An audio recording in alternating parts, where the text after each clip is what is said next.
Hey everyone, and welcome back to Installation 00. This is part 3 of our 5-part series comparing and contrasting the various augmentations of the different classes of Spartans. We've already covered the nerve augmentations and the muscle augmentations, both of which are linked below, and today we move on to the skeletal augmentations of the Spartan classes. Due to the inherent power of the Spartans, they need very powerful muscles and very fast reactions. But none of that would amount to anything if their skeletons were utterly incapable of dealing with the forces their muscles could exert. So a complementary augmentation the Spartans had to receive involved heavily modifying their skeletons to not only handle the power their bodies could generate, but also tolerate the incredible amplifications that Mjolnir-powered assault armor could generate on top. The respective skeletal augmentations of the Spartan classes differ fundamentally from each other, but all attempt to varying degrees of success to render the Spartans' bones virtually unbreakable. So let's dive in and find out the specifics before we give our final comparison. And let's continue to follow the trend we've so far set, and start with the Spartan 2s. Project Aster being the codename given to the Spartan 2's augmentation procedures, contained within it the carbide ceramic ossification augmentation. Its description as detailed in The Fall of Reach and Halsey's journal is as follows: the candidate's bones are exposed via surgery or procedurally sequential surgeries. An advanced carbide ceramic material is grafted onto the skeletal structure to begin assimilation into the upper layers of each individual bone. This results in the bones being virtually unbreakable. The coverage of this procedure does not exceed 3% total bone mass due to significant white blood cell necrosis. Effectively, the carbide ceramic can only comprise a thin outer shell bonded to each bone without interfering with bone functionality as organs. Risks: 3.8% failure rate due to possible mutations and compromised bone marrow matrix integrity. In pre- and near post-pubescent adolescence, skeletal growth spurts may cause irreparable bone pulverization. The material used is a boron carbide or an alloy of boron and carbon. Boron is used due to its strength and activity in regard to minerals present in the bones, such as calcium. Its mechanical properties make it exceptional for reinforcing the skeleton due to it having an extremely high hardness and fracture toughness, setting it as the third hardest substance known to man, after diamond and cubic boron nitride. The skeleton is first imaged in 3D, creating an exact 1-to-1 three-dimensional copy of the subject's skeleton.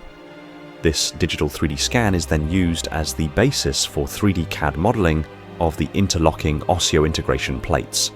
The femur or thigh bone, for example, will be rendered in 3D, and then 2 plates will be designed to match the exact surface shape and dimensions of the femur, with interlocking hard points and openings towards each end of the bone, allowing the joints to continue natural function.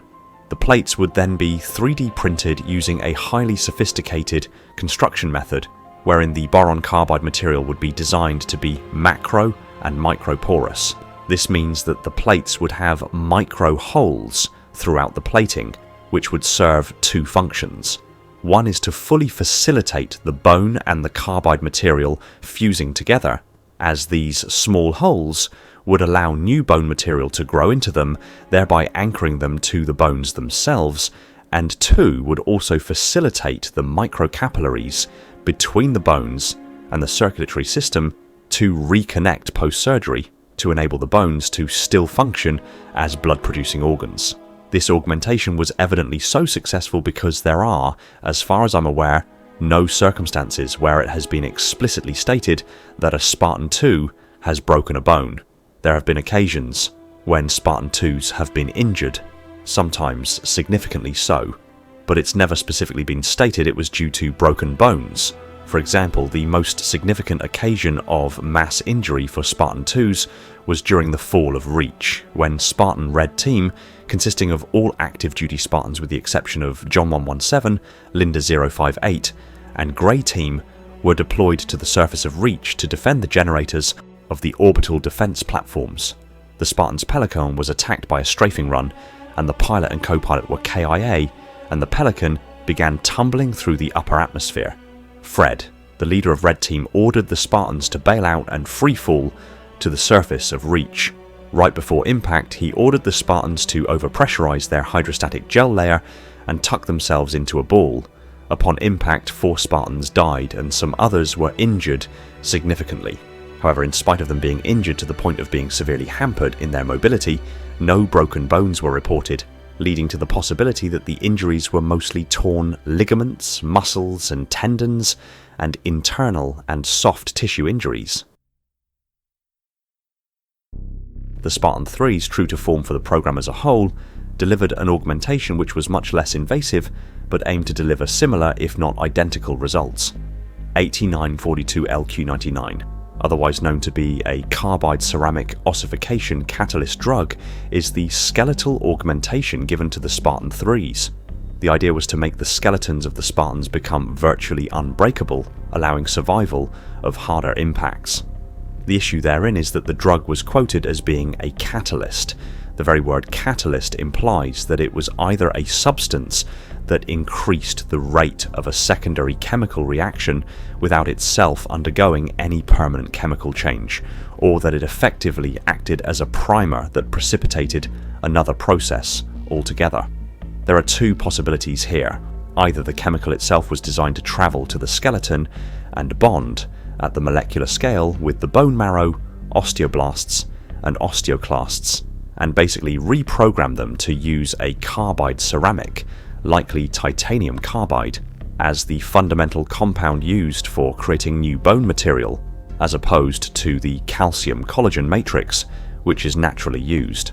Or a colloidal carbide ossification chemical is injected into the body as close to the bone as is plausible to get, to place this colloidal chemical in close proximity to the bones. Then a chemical process takes place due to the presence of the catalytic drug, whereby the bones rapidly uptake the colloidal carbide ossification chemical and assimilate it into the molecular structure of the bone, very rapidly reinforcing the skeleton to a much harder and denser state, while shedding or converting the calcium matrix into a chemical byproduct, completing the catalytic process. This would explain why the Spartan 3s exhibit significantly stronger bones without the surgical scars of the Spartan 2s, but while also preserving the need for the catalyzing drug in the first place. It is worth noting, however, that while there are seemingly no occasions of broken bones from Spartan 2s, there are instances of Spartan 3's bones being broken. One such occasion was Spartan Olivia from Gamma Company, who had 2 broken femurs due to being crushed by a large falling rock. It is also worth noting that due to the Gamma Company Spartans' altered brain chemistry, immediately following this injury, Olivia destroyed a Forerunner Sentinel with her bare hands during a berserker rage. Doing so with 2 of the largest and strongest bones in the body being shattered is a feat of sheer hysterical strength and resilience that it's difficult to fully comprehend. Finally, the Spartan 4s. The Spartans' bones are infused with skeletal fullerene lattices, regarded as tougher than steel, which makes them virtually unbreakable and allows survival in harder impacts. A fullerene is an allotrope of carbon whose molecule consists of carbon atoms connected by single and double bonds so as to form a tube-like structure. Their unique molecular structure results in extraordinary macroscopic properties, including high tensile strength, high electrical conductivity, high ductility, high heat conductivity, and relative chemical inactivity.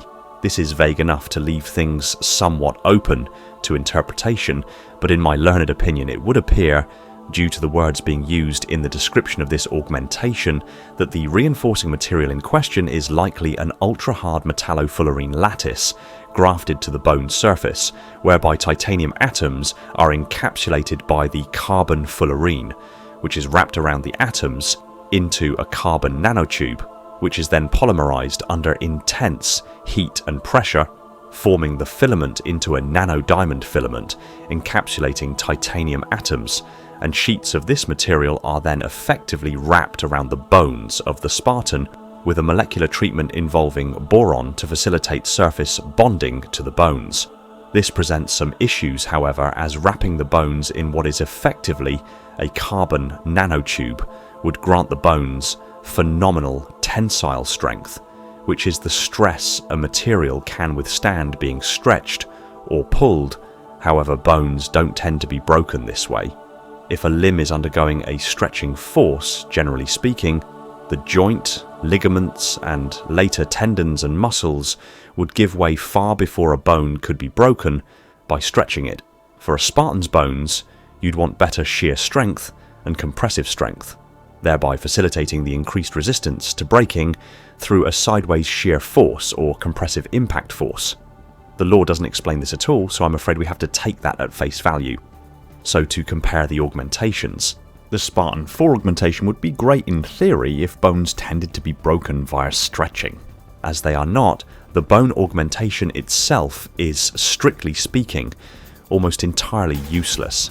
However, from a sole law perspective, ignoring the practicalities and physics at play here, their bones are made unbreakable and have nearly zero risk or side effects aside from having to experience surgery.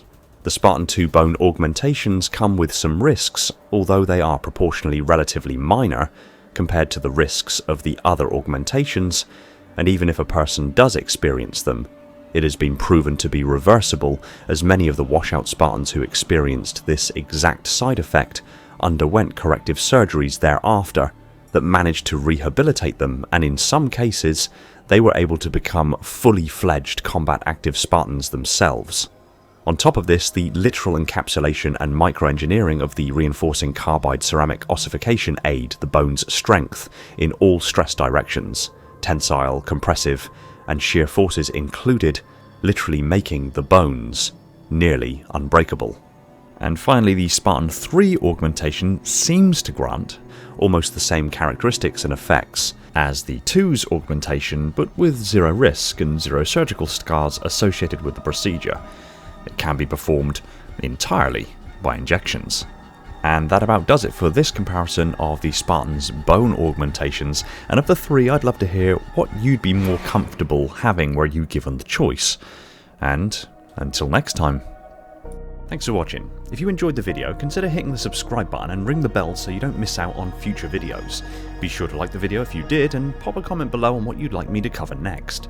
I just want to take a moment to thank my patrons, Spartan 10148, the Metarch of my facility, Falcon, Sophia, Mikhail, Ashley, Jordan, and Esoteric Sight, my dutiful monitors, Darian, Legion's Lost, Lab Rat, Spartan 0137, Jacob Kemp, Sean, Element Zero, J3, Mr. Keys, Gunslinger, Evermore, Personal Devil, Aldiaz, Toxic, Scion Esports, Gem, Saber, and Relentless, my diligent sub-monitors, my fleet of Strato Sentinels, my loyal enforcers, and all other patrons who continue to support the channel. If you want your name on the end of the video and some perks earned along the way, head over to Patreon and consider supporting the channel yourself.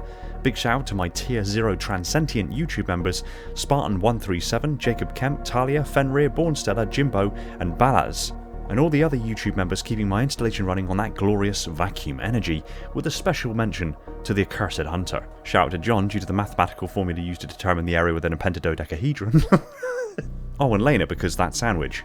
And remember, there are tons of ways to support the channel and keep my installation pumping out content at a breakneck speed. Much love to you all, take it easy everyone, and find peace in the domain.